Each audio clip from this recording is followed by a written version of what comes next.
Mass Fiscal came out with a incredibly humorous but also infuriating video of the executive director of Mass Fiscal trying to track down Governor Healey to ask her a question about how much net zero 2050 might cost and who's paying for that.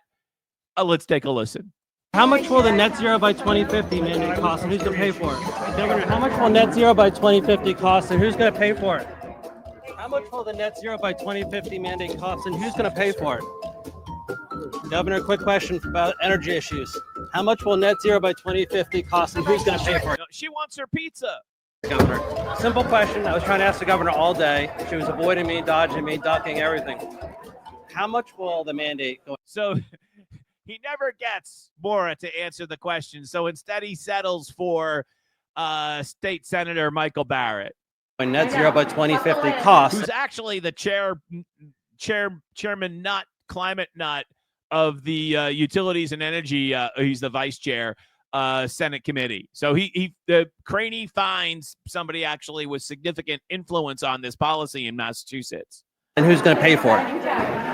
How much will it cost, like money-wise? And who's going to pay for it? It all depends on how you value the harm done by fossil fuels. No, like cost, like $1 billion, $10 billion, $100 billion. No, you're talking about net cost, Paul. You have to be intellectually honest here. You're a smart guy. I'm just trying I read all your stuff. That's great. I appreciate what you guys do. You have to talk about net costs because you're a business guy. I know, and you're a politician, so sometimes right. you can speak out both sides of your mouth. I'm a former business guy. I'm just looking for a simple answer. Michael Barrett has been off and on an elected official since at least the 90s, if not the 80s. For him to say he's a business guy is kind of laughable. We think it's going to cost $100 billion, $500 billion. I think in the end it's going to save money and it'll be a net gain. Okay, so how much will it save then? Because, what's the number? I would say, you said 100? I'd say 100 billion. I appreciate you being the last man staying with me here. Well, that's because I enjoy talking to you. Listen, you guys keep up the good work. Hopefully, good work. Oh man. Here is Representative Nick Baldiga explaining actually how much it's going to cost and what this strategy is. If we spend $200 billion on net zero, none of the Democrats even know what that means. But it effectively means building shoddy wind farms that pollute our ocean and kill our whales, outlawing gas-powered trucks that transport our food, stopping more gas and oil pipelines. To think that we'd actually save $100 billion is hilarious, Representative Nick Baldiga says. There's not one real scientific study that can be done, forget that has been done, to calculate the actual cost of all of this. It's a Ponzi scheme to funnel billions of their green tech bros and further drive up your utility bills. Yes, Representative Nick, you hit the nail on the head. You have bingo. Absolutely. That's exactly what is going on. That is exactly what's going on. And, you know, we don't want to get too into the details on this, but there was a hearing just the other day, remote, of course, because heaven forbid these people actually come to the State House to do any work.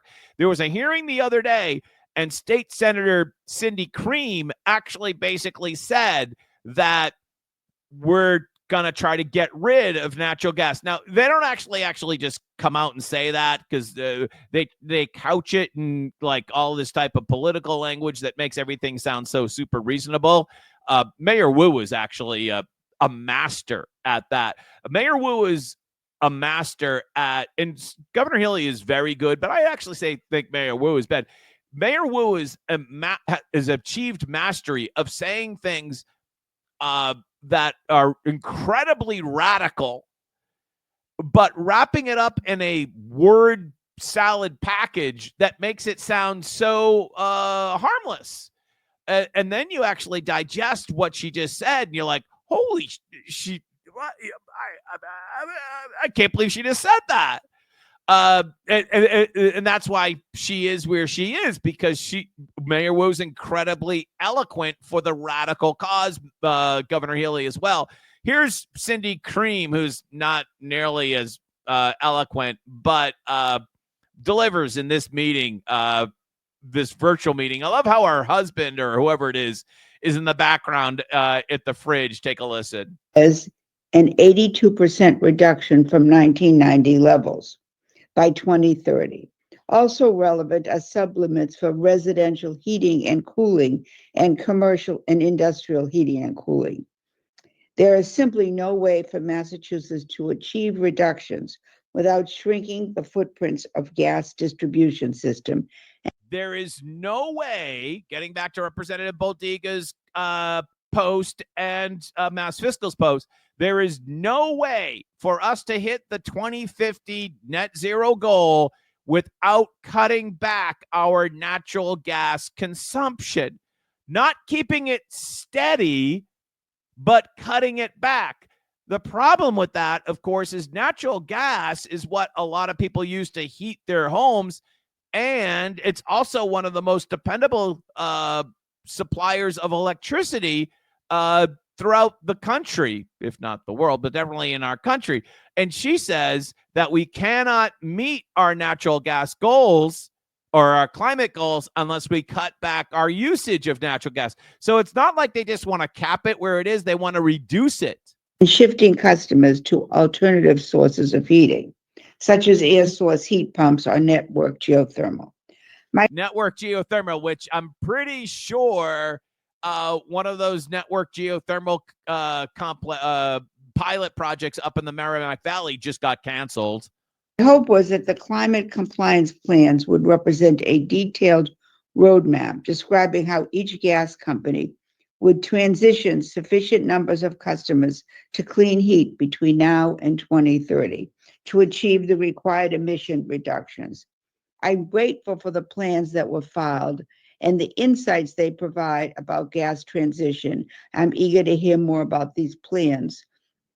That's what they call it now. It's called gas transition. Gas transition is the new phraseology because why? Why, people? First off, none of the climate stuff, you can't funnel billions of dollars to your climate tech bros, Representative Nick, as Representative Nick point. You can't funnel that money to them unless they have a monopoly. The only reason why any of this green energy thing makes sense from a financial perspective, if it's the only option, which is exactly what Representative Nick was saying in this tweet. Very good tweet. I mean, it is, or post, or whatever they call it now. Democrats are determined to pound working class citizens into the Stone Age with their net zero mantras and mandates. Just stop. Excellent post by Representative Nick Boldiga. I hope I got that right. I practiced. And that video that we just talked to you about is from, let's just get it right, so I want to source this from you, the Senate Committee on Climate Change and Global Warming from 2 days ago, and that was the chairwoman, Cindy Cream. So that brings us to something we've already talked about and something you've probably seen in a Mass Fiscal video from time to time, where you have that archived video of Maura Healey celebrating the fact that remember, I killed 2 pipelines.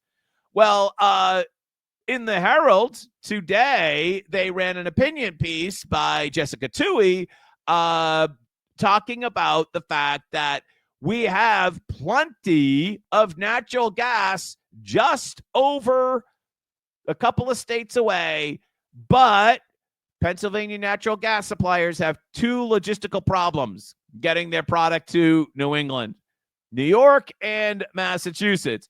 Actually, Jessica, to be fair, it's not a logistical problem, it's a political problem. And just like in order to solve the border crisis, we didn't need a border bill, we didn't need an amnesty bill, we just needed a new president.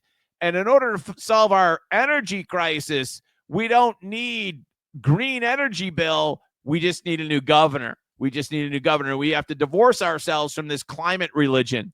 These deep blue states work hard to block natural gas pipelines, not just for their own citizens, but to the residents of neighboring states. In fact, Governor Maura Healey often brags about the steps she's taken to halt the movement of natural gas. Remember, I stopped 2 pipelines from coming to this state, Healey said in October of 2022 when she was our attorney general, Now, getting back to Representative Nick's point about how their policy crushes working class families, and when you have a policy that is so bad that it crushes working class families in terms of the utilities cost, what you then do is, instead of reversing your policy, you then take money from people that produce it and then you give it to low-income folks so that their problem, because they have a lot of votes, so that their problem paying for the high electric costs, the high utility costs that you created is mitigated. And how do you do that? You do that by having a assistance program used by 6 million households. And WGBH is very concerned that Trump wants to eliminate home energy assistance program used by 6 million households. Let's be perfectly clear. If we had widespread availability of natural gas, you wouldn't have to pay people off with an assistance program. You wouldn't need the assistance program, because if we had widespread ability of natural gas to provide heat and to provide electricity, our prices would go down. And you wouldn't need this subsidy program to buy the compliance of low-income voters. But that's your program sucks so bad. Your program sucks so bad that you take money from working people and you give it to low-income people who might also be working, we should add, because your program makes it very difficult to afford energy.